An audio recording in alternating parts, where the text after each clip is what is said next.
It's the Agribusiness Report. I'm Tony St. James, Guatemala City, Guatemala. It's the site of the U.S. Grains Council's annual membership meeting, International Marketing Conference. Andrew, that's a mouthful, but it's Andrew Brandt, who is the Director of Trade Policy, U.S. Grains Council. What, trying to say Guatemala City, Guatemala, and all the other things, there's a lot going on here, right? Yeah, the title alone is exhausting. Yeah, no, this is one of our biggest conference. Every February we have it. For those unfamiliar with the Grains Council and how we work, this is the conference where we fly in our overseas directors who run our offices around the world to promote U.S. grains and ethanol. This is where we fly them in and let them talk to our membership, who funds them, but also wants to help and further leverage their actions to make sure we're all rowing the boat in the same directions to promote and expand U.S. exports of grains and ethanol. Okay, so let's talk about exports. One of our big markets is Mexico, and little issue dealing with corn, right? Yes, in fact, most years it is our biggest corn market. The background is in 2020, Mexico released an initial biotech decree that would have banned the import of all corn with biotech traits. They updated that decree basically this time last year, February of 2023. The updated decree in the immediate removed the ban on importing yellow corn for feed use, essentially, so the livestock industry kind of carving that out, but still saying basically no white biotech corn that can be used in food products. So that remains as an issue where they are saying biotech white corn is still unsafe for human consumption. We, of course, object to that using science-based regulatory systems. Biotechnology is certainly safe for people, whether you're putting in a tortilla or anything else, feeding it to animals to create a pork chop or a nice steak. Biotechnology is proven safe. We've never had an issue. And so the decree they have violates the USMCA's biotech agreement and the way they are supposed to regulate biotechnology in a transparent way. If they want to claim that biotechnology is not safe, they have to prove that with science, which they have not done. So we are very thankful the USTR late last summer filed an official dispute case under the USMCA. We're very thankful for that. That case is now proceeding. Inside the USMCA there is a framework of things that have to kind of play out procedurally. We are currently going through all that, but the good news is, on the whole, everything is looking good. That's not to say we can guarantee victory, but if this thing plays out and the panel makes a decision based on science, that's all we can ask for and what we hope happens. Now, that is a presidential decree, if I understand correctly, which we also have an election coming up in Mexico. So does that kind of throw another wrinkle into this, if you will? It could. We don't know who will win the election in Mexico. It is likely that the current president, President AMLO, he's termed out, so he cannot win. It could be someone from his party. It could be someone else. They will have, it's a presidential decree, so they could just, in theory, I'm not predicting this will happen, but in theory they could just say, actually, I don't like that one. We're getting rid of it. It'll all be over. That's probably a little bit of wishful thinking.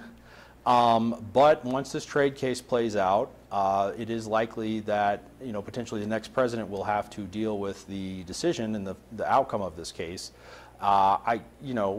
Potentially that could be good, but there's no guarantee that it will be. So it could be a wrinkle, but it could really not mean much. We just have to wait and see. Okay, so that agreement that we're talking about that allows the U.S. and U.S. believes they're in the right here is USMCA. Right. And there's a dispute panel that can hear these things. And I bring all that up because that's the last trade agreement, I guess, that Congress has passed and approved. Yeah. So the question is, where are we on potential other trade agreements? Well, great question. That was the last trade agreement, and that was kind of technically more an update than necessarily a new trade agreement, but still considered the last trade agreement we passed through Congress, and it did pass overwhelmingly. I think it got 85 votes in the Senate. It was overwhelmingly approved. Moving forward, though, we certainly would like to see engagement. Agriculture, we have a surplus in the U.S., so we need to find markets overseas to move our product. The Biden administration was engaged in what they called the Indo-Pacific Economic Framework. In a sense, this was a way to try and engage Southeast Asia. They've got a growing population, a growing middle class. Try and create an economic framework to enhance our ability to access those markets, synchronize regulations like SPS, things like that. Was not necessarily to be clear, a free trade agreement in the sense we came to know them in the heyday of free trade agreements in the mid-2000s. But still, a significant potential agreement that over time could open markets and, perhaps as a stepping stone to the future, probably speaking in decades here, but, something bigger in the future. Unfortunately, that's kind of, at the moment, we'll say it's paused. Trade is more controversial today than, say, it was a decade ago. But hopefully we'll be able to move past that. And another point I'd like to make out is, even though the United States is not highly engaged in free trade agreements, a lot of the other countries in the world are still doing free trade agreements. So even though we have kind of hit the pause button on signing these things, let's make no mistake, other countries are doing them and tearing down barriers. And so if they're going to do free trade agreements and potentially give better market access or lower tariff access to some of these markets, that could, over time, impact us pretty significantly. Okay, mentioned that we're in Guatemala City for the annual membership meeting, International Marketing Conference. General session was held on Wednesday, and interestingly enough, right next door was the president of Guatemala, the new president, and at the same time, you've got the chief ag negotiator for the U.S. Trade Representative's office in your meeting. So I guess I'm kind of asking, is there opportunities to strengthen some of the trade partnerships that we have, especially in Latin America right now? Certainly. I think Ambassador McCaleb being down here, he had mentioned during his comments to our session that he was the first, I believe, official from this administration to kind of be down here since the new president. So absolutely we want to increase trade around the world, but specifically, to borrow a football recruiting team, like, you want to really lock down your home region. So Central America being just south of the north of our country, certainly we want to strengthen these ties. It's a short distance to ship.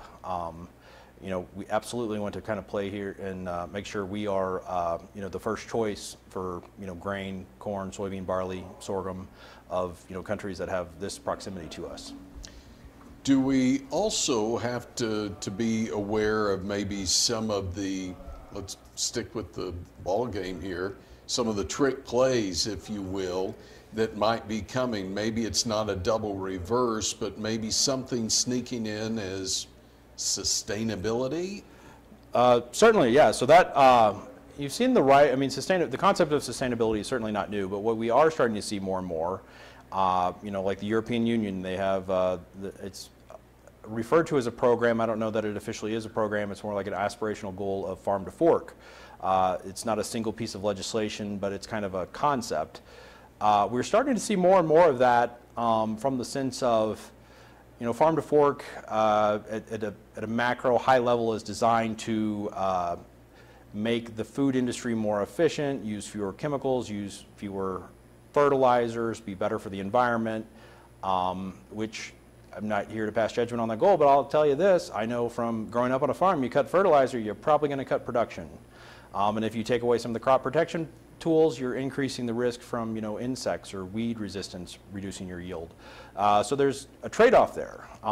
That's not for us to, if Europe wants to do that to their farmers, not that we would encourage that, but what it really gets tricky for us is if they want to start applying those rules to their imports, thereby trying to make us subject, or farmers anywhere in the world subject to those rules that will be marketed as well-meaning, but certainly will complicate things, and I dare say likely to run foul of some trade obligations, specifically as members of the World Trade Organization. So it's still early in that, but and Europe's not the only place we see that. Every country, you hear a lot about sustainability, climate, carbon life cycle analysis, and it's not even just ag, it's across these entire economies. We're not here to say that's wrong. We have our own sustainability initiative. But when you start to potentially pick winners and losers of what you let across your border, that gets very complicated very fast. In the United States, we've got carbon border adjustment mechanism, carbon tax, whatever you want to refer to it. There are certainly some members of Congress that have started to look into that. I'm not here to say it's going away, but it is certainly a concern that we want the rules written correctly to not disadvantage us. A lot going on. I know you're staying busy, but thank you for the update. Come back and see us soon, will you? Absolutely. Always a pleasure. Okay, so we're in Guatemala City, Guatemala, for the U.S. Grains Council's annual membership meeting, International Marketing Conference, and I'm Tony St. James. This is the Agribusiness Report.